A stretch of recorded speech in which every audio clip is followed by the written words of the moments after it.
Halo Sobat Raftel Sport, kembali lagi bersama kami untuk membahas update paling panas dan mendalam dari kancah sepak bola internasional. Kali ini, kita akan membedah secara tuntas, tajam, dan analitis mengenai turnamen akbar yang baru saja digagas oleh Federasi Sepak Bola Dunia, yakni edisi perdana FIFA ASEAN Cup 2026. Kabar luar biasa bagi para penggemar sepak bola tanah air. Turnamen bergengsi dengan total hadiah fantastis ini secara resmi dijadwalkan bergulir pada tanggal 24 September hingga 4 Oktober 2026. Dan tahukah kalian apa hal paling spesial dari jadwal tersebut? Ya, turnamen ini masuk ke dalam kalender resmi jeda internasional atau FIFA Matchday. Ini berarti, klub-klub di seluruh dunia, baik di kompetisi elit Eropa maupun benua lainnya, diwajibkan oleh aturan FIFA untuk melepas pemain mereka. Alhasil, Timnas Indonesia dipastikan memiliki hak absolut untuk memanggil dan menurunkan full squad pemain abroad guna menghancurkan lawan-lawannya di lapangan hijau. Tergabung di dalam grup A Premier Division, skuad Garuda yang bertindak sebagai tuan rumah dihadapkan pada hasil undian yang sangat menarik. Berdasarkan drawing resmi, kita akan menjamu 3 negara kuat, yaitu tim undangan dari Asia Selatan, India, serta 2 rival abadi dari rumpun yang sama, Malaysia dan Singapura. Ketiga negara ini jelas bukan lawan yang bisa dipandang sebelah mata. Masing-masing membawa ancaman taktikal, keunggulan fisik, dan sejarah rivalitas yang bisa saja menjadi batu sandungan bagi ambisi besar Timnas Indonesia. Lantas, seperti apa peta kekuatan sesungguhnya dan profil ketiga lawan kita di grup A nanti? Bagaimana skenario taktik yang mungkin akan terjadi di atas lapangan? Mari kita bedah satu persatu secara mendalam.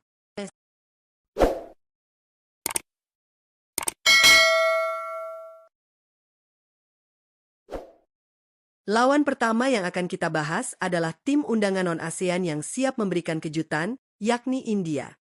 Berjuluk The Blue Tigers atau Macan Biru, India saat ini menduduki peringkat ke-138 dunia berdasarkan update peringkat resmi FIFA per Juli 2026. Kehadiran mereka di grup A Premier Division jelas menjadi warna tersendiri sekaligus tantangan berat yang akan menguji kedalaman taktik pertahanan Timnas Indonesia. Namun, ada sebuah situasi yang sangat unik, ekstrim, dan tidak biasa yang sedang dihadapi oleh skuad asuhan Federasi Sepak Bola India, AIFF, ini. Jadwal pertandingan fase grup FIFA ASEAN Cup 2026 ternyata sangat berdekatan dengan agenda krusial mereka lainnya, yaitu sebuah laga uji coba tingkat tinggi melawan raksasa dunia, Timnas Brasil. Menghadapi dilema jadwal yang padat ini, AIFF mengambil keputusan gila namun berani. Mereka memutuskan untuk tetap ikut serta di FIFA ASEAN Cup dengan cara membagi kekuatan dan menyiapkan 2 skuad yang berbeda agar fokus di kedua ajang tersebut tetap maksimal dan tidak ada kompetisi yang dikorbankan. Secara taktikal breakdown, meskipun membagi skuad, India diprediksi akan tetap menerapkan filosofi sepak bola direct dan fisik yang menjadi ciri khas mereka selama ini. Mereka kerap mengandalkan umpan-umpan vertikal cepat yang langsung memotong garis pertahanan lawan, dibarengi dengan keunggulan postur tubuh saat memperebutkan bola kedua atau second ball. Menghadapi agresivitas fisik dari skuad India, lini belakang Indonesia yang dipimpin oleh komandan pertahanan seperti Jai Itzes dan Mes Hilges harus ekstra waspada mengantisipasi set piece dan skema serangan balik cepat. Jika kita membiarkan mereka memegang ritme di sepertiga akhir lapangan, The Blue Tigers bisa menjadi pembunuh berdarah dingin yang merusak pesta publik tuan rumah. Beralih ke lawan kedua, kita akan membicarakan sebuah pertandingan yang tidak pernah hanya sekadar memperebutkan 3 poin. Ini adalah tentang kebanggaan, gengsi, harga diri, dan tensi yang selalu mendidih di atas rumput hijau. Ya, mereka adalah Harimau Malaya, Timnas Malaysia. Saat ini, Malaysia bertengger kokoh di peringkat ke-136 dunia, atau peringkat kelima terbaik di kawasan Asia Tenggara. Kondisi tim Malaysia saat ini sedang berada dalam fase yang sangat matang dan kompetitif. Kekuatan mereka bertumpu pada formula yang terbukti cukup efektif. Kombinasi brilian antara pemain lokal berskala liga domestik yang syarat pengalaman dengan kelanjutan proyek pemain keturunan atau naturalisasi. Para pemain naturalisasi Malaysia ini telah terbukti kerap merepotkan tim-tim mapan dan menambah dimensi fisik, kecepatan, serta kualitas teknik finishing pada skuad Harimau Malaya. Dari segi taktik, Malaysia adalah tim yang sangat pragmatis dan cerdik ketika menghadapi Indonesia. Mereka paham betul bagaimana cara memprovokasi ruang, memancing emosi pemain, dan merusak struktur formasi lawan.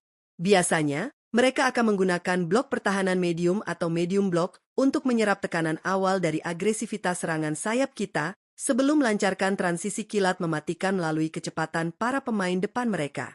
Pertandingan derby Nusantara ini dipastikan akan menguras energi, taktik, dan konsentrasi. Lini tengah timnas Indonesia, yang kemungkinan diisi oleh otak serangan seperti Tom Haye dan kekuatan fisik Ivar Jenner, harus mampu mendikte tempo permainan secara absolut. Kita tidak boleh terjebak dalam chaos atau permainan tempo tinggi tanpa arah yang sering diciptakan oleh Malaysia. Kedisiplinan posisi adalah kunci mutlak jika kita ingin membungkam auman Harimau Malaya di hadapan puluhan ribu supporter sendiri di Jakarta. Lawan ketiga di grup A adalah The Lions, timnas Singapura. Secara peringkat statistik, mereka berada di posisi paling buncit dalam grup ini, yakni bertengger di urutan ke-148 dunia atau peringkat ke-6 di kawasan ASEAN. Namun, Sobat Raftel, kita semua tahu bahwa angka di atas kertas seringkali menipu dalam sepak bola. Kondisi skuad Singapura saat ini menunjukkan sebuah grafik performa yang perlahan tapi pasti merangkak naik. Setelah beberapa tahun mencoba membangun ulang fondasi tim pasca era keemasan mereka, Singapura kini dikenal memiliki organisasi pertahanan yang sangat solid dan kolektivitas bermain yang luar biasa militan.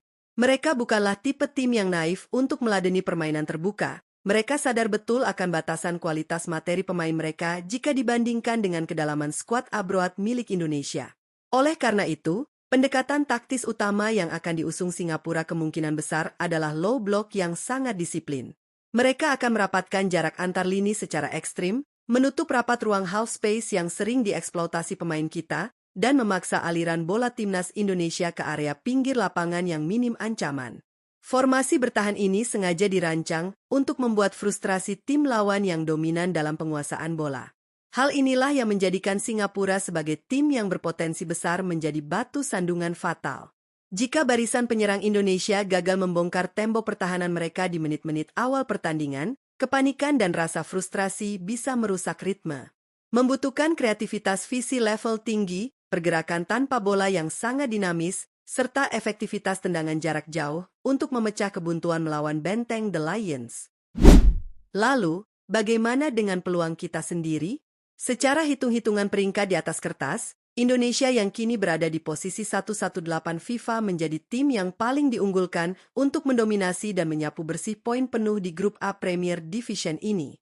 Terlebih lagi, dengan status kita sebagai tuan rumah, dukungan fanatik puluhan ribu supporter setia akan menjelma menjadi pemain ke-12 yang siap memompa moral skuad Garuda hingga melampaui batas maksimalnya. Namun, mari kita analisis situasi ini dengan kepala dingin. Pasca hasil evaluasi mendalam dari kegagalan menembus babak semifinal pada ajang ASEAN Championship bulan Agustus lalu, pelatih John Hartman telah menegaskan bahwa ia menuntut semangat baru dan pembenahan sistem permainan secara total. Kekecewaan bulan lalu harus dibayar lunas dengan trofi di ajang FIFA ASEAN Cup ini. Kehadiran deretan nama elit full squad abroad yang berkarir di Eropa memang mengangkat kualitas individu secara drastis, tetapi kita harus ingat pepatah klasik, sepak bola bukanlah permainan individu melainkan simfoni tim. Kesiapan taktik sang pelatih, chemistry antar pemain yang mungkin baru berkumpul beberapa hari sebelum turnamen, dan kemampuan adaptasi skema di tengah tekanan pertandingan akan menjadi penentu utama siapa yang berjaya di lapangan nanti. John Hartman harus bisa menyatukan berbagai gaya main para pemain Eropa ini ke dalam satu sistem identitas permainan yang padu, mengalir, dan mematikan. Skema build-up progresif dari kiper, transisi negatif yang cepat, hingga penyelesaian akhir atau clinical finishing di kotak penalti harus diasah setajam mungkin. Itulah resep satu-satunya untuk membongkar pertahanan alot Singapura, mengatasi agresivitas Malaysia, serta meredam fisik luar biasa dari skuad India. Sobat Raftel Sport, jalan panjang nan terjal menuju mahkota juara edisi perdana FIFA ASEAN Cup 2026 telah terbentang jelas di depan mata. Grup A jelas bukanlah grup yang mudah untuk ditaklukkan, namun dengan amunisi kekuatan penuh pemain abroad yang sedang dalam peak performance di Eropa, ini adalah momentum emas bagi timnas Indonesia.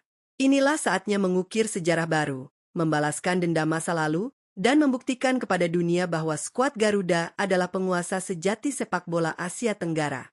Menurut pandangan kalian, Mampukah skuad Garuda tampil ganas menyapu bersih ketiga pertandingan fase grup ini dengan kemenangan telak? Atau, apakah kalian merasa justru akan ada kejutan pahit yang menanti dari lawan-lawan kita? Coba tuliskan analisis taktik dan prediksi skor kalian sedetail mungkin di kolom komentar di bawah ini. Mari kita diskusikan bersama. Jangan lupa untuk menghantam tombol like jika kalian sudah tidak sabar menantikan aksi-aksi memukau timnas Indonesia. Share video ini ke grup WhatsApp teman-teman nobar kalian agar hype-nya semakin terasa. Dan pastinya klik tombol subscribe serta nyalakan lonceng notifikasi agar kalian tidak pernah ketinggalan update analisis taktik mendalam, rumor transfer, dan konten sepak bola paling berkualitas hanya di channel kesayangan kita, Raftel Sport Story. Terima kasih sudah menonton sampai habis. Sampai jumpa di video analisis taktik selanjutnya, terus dukung timnas Indonesia, dan salam olahraga.